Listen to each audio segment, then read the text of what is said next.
Okay, so as we're getting ready to start framing the walls of the house, I'm going to go over with you what the final plans for the house look like.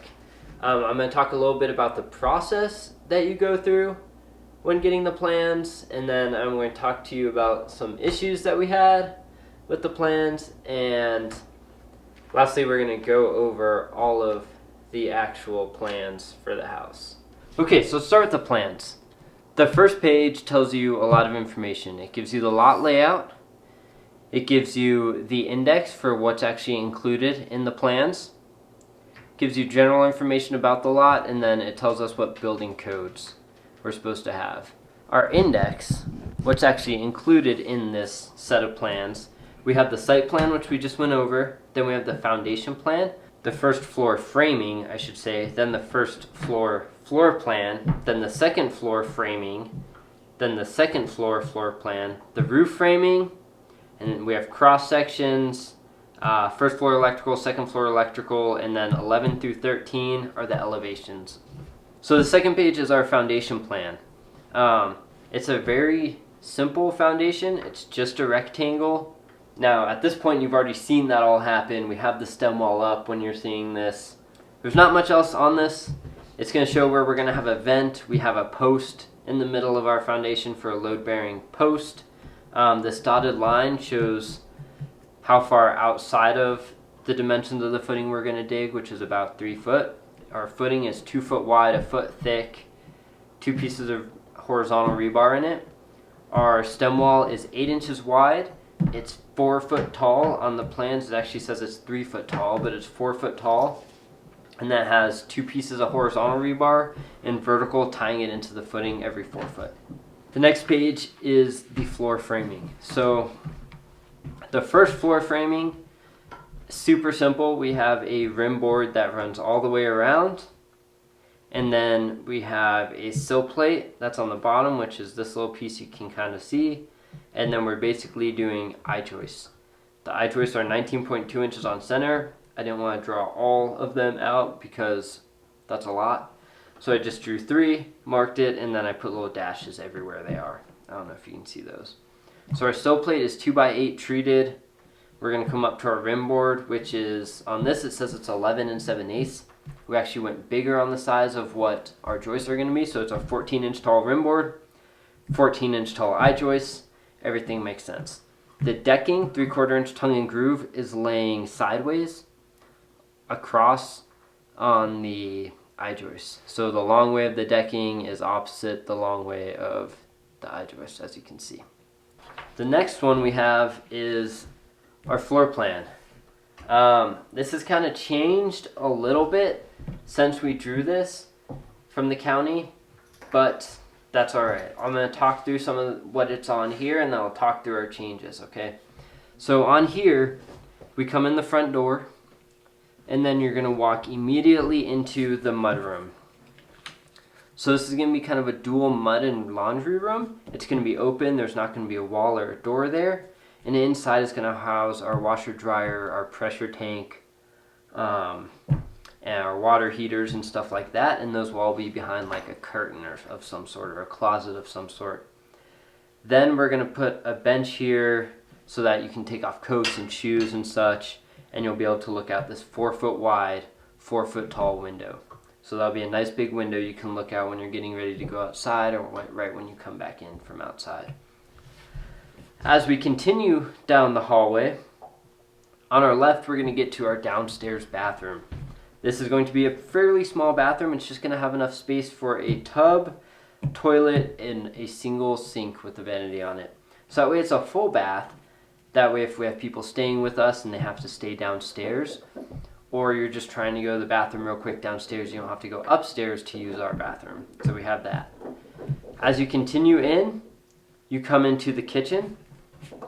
The plan is to have an island with the oven and stove in the island, and then along the countertops we're going to have a dishwasher, obviously our sink, and then our refrigerators over here on the end. There's this nice big 4 foot wide, 3 foot tall window that's right above the sink, so you can look out on that window and see outside when you're doing dishes or what. nice big, and then it's actually going to open like an awning. So it's going to hinge at the top and open from the bottom. That way if it's raining or something, you can still have the window open, water will drip off of it, it's not going to get inside, we'll be good. I'm really excited about that window specifically. The next thing that we have is our living room. So there's no wall in between our kitchen and our living room. It's such a small space, this dotted line that you can kind of see right there, that marks the center of our building. So it's 16 feet to here, 16 feet to here. We're going to have a spiral staircase. That's what that load-bearing post is for. It's actually for a beam that runs across so we can have an opening in the second floor for a spiral staircase to come through. Not exactly sure what that's going to look like yet, but it's going to be 5 foot wide, which is 2 code. Maple. Let's go through windows real quick. You walk in, our front door's 3 foot wide. We have a 4 foot by 4 foot window in the mudroom. In the bathroom, we're going to have a 2 foot by 2 foot window actually in the shower. It's going to have privacy glass on it so people can't see you while you're taking a shower. Right over our kitchen sink, a 4 foot wide, 3 foot tall window. No other windows on this back side. Then when you come around to the west side of our building, we're going to have a, We're going to have a 2 foot window by 4 foot tall, so 2 foot wide, 4 foot tall window. We're going to have French doors that open up to a deck eventually, and those will both be almost full glass, or at least 3/4 glass or half glass in them, so that'll provide light. And then on the other side of those doors, we're going to have a 2 foot wide, 4 foot tall window as well. On this wall, right now we have two 2 foot 6 inch wide by 4 foot tall windows. Those are actually going to go away, and we won't have any windows along this wall. The next window is right in front of the stairs. So this window is going to be 3 foot wide and 6 foot tall. So it's going to be a fairly tall window. And as we get to the second floor plan and the elevation drawings, you'll see kind of how that's going to look. So this is what we submitted to the county. This is what was approved. What we're going to do is a little different. This mudroom becomes a little bit wider just because of where we had to locate our crawl space access inside this mudroom. It had to shift over a little bit. Not a big deal. Then we're going to add a bedroom down here. It's going to be a small bedroom or office space. It's not going to have a closet in it. And it's probably not going to fit more than a double bed inside. So this window is going to stay the same size.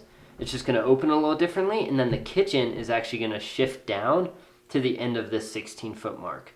So this 4 foot by 3 foot awning window that I talked about earlier is going to shift down to the center over here.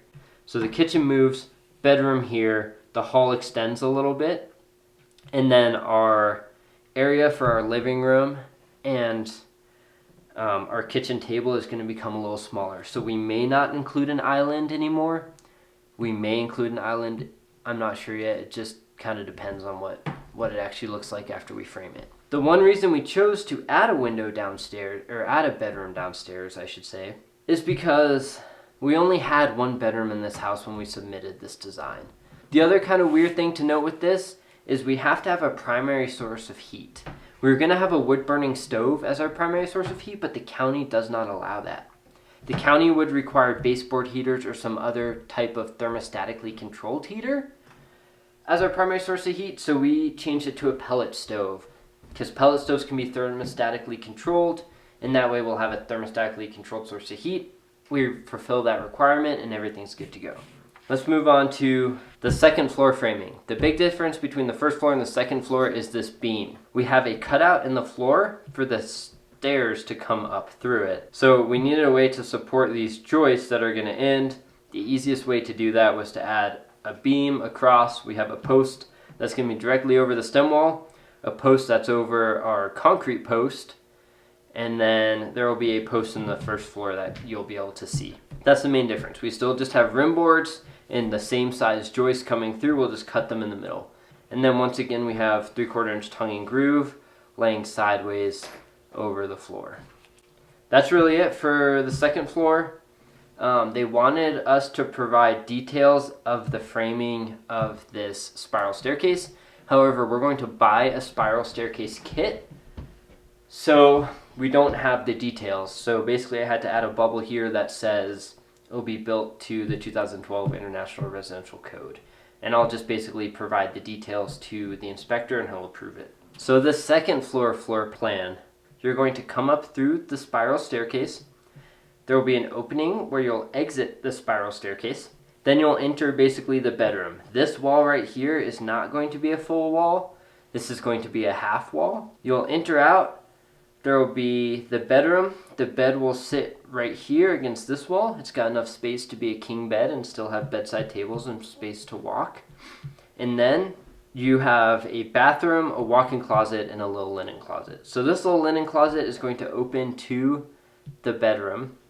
The walk-in closet is just probably going to have a barn door on it, as is the bathroom door is probably just going to be a barn door, not a swinging door. The walk-in closet is going to be nice. We'll have enough space to hang things, obviously, and put dressers in there if we want. When you walk into the bathroom, you're going to walk in. Along this back wall is going to be a tub shower combo. Then you have this little half wall to segregate the toilet. And then you're going to have a dual sink vanity. It's going to be pretty tight. It's not going to be the biggest bathroom in the world, but it'll fit. It'll fit everything we wanted, which is 2 sinks. Talking about windows in here, directly above the bed is going to be a 5-foot wide by 1 foot tall window. So it's going to be a transom window. Then on the east side, we're going to have a big 5-foot wide, 4-foot tall window. This is going to open. In the bathroom, in this little area where the toilet is, we'll have a 2-foot by 2-foot window, the same size we had downstairs. Except this one won't be privacy glass on it because you'll be on the second floor and there's no shower right there. No windows along this north side. And then along this west side, we have a 5-foot by 4-foot window again. I don't think this window is going to open. I could check, but I don't think it's going to open. And then coming back around to where the stairway is, you're going to have a 3-foot wide by 6-foot tall window, just like we did on the first floor. It's going to be directly above the window in the first floor. That way, as you're walking up the stairs, you'll be able to see out 2 windows, and there will basically be 2 windows that are as tall as the stairs. Really excited about that. The one thing that we did include on this second floor plan is our window and door schedule. So every window is numbered with a number. So this one's number 11. So you can go to this number 11, see how big the window is. If it's going to open, this one says it's going to be a horizontal slide, so this one will open, I guess. And then this column tells you the header that we need above it. So this is specifically sized. So for a 5-foot wide window, we need 2 2x10 headers. We have those for all of our windows, all of the front and rear doors. We're not going to put headers on interior doors because there's no need. It calls out whether or not something needs to be tempered, which these 2 big windows by the stairs do because they're within a certain number of inches of a stair tread. So these need to be tempered. Ones close to a door need to be tempered. In the shower needs to be tempered. There's all sorts of different rules for windows. There's all sorts of different size requirements for whether or not it allows for egress. The 7th page is just the roof framing. Since we have a first floor and a second floor roof, there are 2. The first floor roof obviously has a first floor right here, so it does not have an overhang on this side. The second floor roof obviously has an overhang around the whole thing. There's going to be a 2-foot overhang around the entire roof, which will allow plenty of overhang to protect the sides from water and such, and give us a little bigger area to collect water off of. We're once again just going to use the I-joists. I-joists can be used for roofs. There's not going to be any attic space, so we'll just run I-joists across. We'll frame out the sides, and then the overhang on the front and back will be just the I-joist overhang. The cross section basically shows everything from the foundations, where that post is, all the way up through the wall. So it shows the height of our windows, how they're going to be framed out, the headers we're going to use, all of that stuff is in the cross section. What insulation we're going to use, what the material on the side and the roof is going to be, which our siding and our roof is both going to be metal. Just not sure what it's going to look like yet. Shows the slope of the roof, which is 2.4 over 12, which means it goes up 2.4 inches over 12 inches. Really pretty a basic cross section. First floor electrical. We have a key out here showing what outlets look like, GFCIs look like, all that stuff. I'm not going to go into too detail in here. We're going to have some lights, places. We're going to have a big fan in the living room area. And then we'll probably actually have a fan and a light dual thing in the bedroom. That's really about it. One thing that we don't like on every other house that we ever go into is the light above the kitchen sink does not turn on when you turn on the kitchen lights. Oh my god, that is so annoying. So that kitchen light that's directly over the sink, so you can see, will turn on with all the other lights. I can't think of any times when I use the kitchen lights that I do not want the kitchen sink light on. So that will be wired in with that, just on one switch. We'll have some outlets outside, and we'll have lights outside. We're not going to have any floodlights on the corners or big area lights for outside. We're just going to have lights for the doors, or on each side of the door, I should say. Then we have the upstairs electrical, same thing, light, fan. We're not going to have any lights upstairs on the second floor, or outside on the second floor. Fence in the bathroom, blah blah blah, not a big deal. What is kind of interesting in this is our panel schedule. It basically shows what's going to be on what circuit and how big that breaker is going to be. So now we're getting into elevations. The first set of plans I drew up, I included the decks because they make you include the decks, and I did not want to include those again. So basically I said finished grade was going to come all the way up to the front door, so there wasn't going to be a step, and in reality it's going to be about 16 or 17 inches below the finished floor. So this will be slightly taller than it says, but I'm not too worried about it. We're still way under the height limit. This is the north side. What you're seeing here is that one kitchen window, when in reality we'll have a bedroom window here and a kitchen window here. So it'll be one more window. This is the south elevation. These windows aren't going to exist anymore. These are the two windows over the stairs. So as you walk up the stairs, you'll be able to see out this 3-foot wide window. The transom window over the bed's right there, so this is the south facing side. This is the east side and this is the west side. The east side is the front of the house. As you can see the slope, it's sloping south. This would be north over here. This is going to be the bedroom window up top, and this is that bathroom window up top that goes into where the toilet is. This is our front door, how wide it is. We have that bathroom window. The plan is for these to both be porthole windows, so they'll be round, 2-foot wide round windows. Won't be able to open. This one will be privacy glass, this one will not. And then this is going to be the window for our mudroom area. So on the west side we'll have those French doors that are almost full windows, and then we'll have those 2 windows on either side. So that's how that will look. And then on the top, that one window, 3-foot by or 5-foot by 3-foot that you can see, that's kind of right by the stairs. When I drew these, I kind of played with horizontal versus vertical siding, horizontal siding all the way across, or vertical siding all the way up, to kind of figure out what I liked. The one I like the most is this, except I would flip these and put the horizontal at the bottom and the vertical at the top. So that's the entire set of plans that we submitted to the county and they approved. I'm going to try to upload these plans in a PDF somewhere, probably to Facebook. So if you haven't already, go like our Facebook page and our Instagram page. But if you have any questions in the meantime, let me know and I'll be sure to try to answer them. Maple, no. Come here. Which, the dog's in here with their squeaky toy, so I apologize. It's just gonna have to be that way.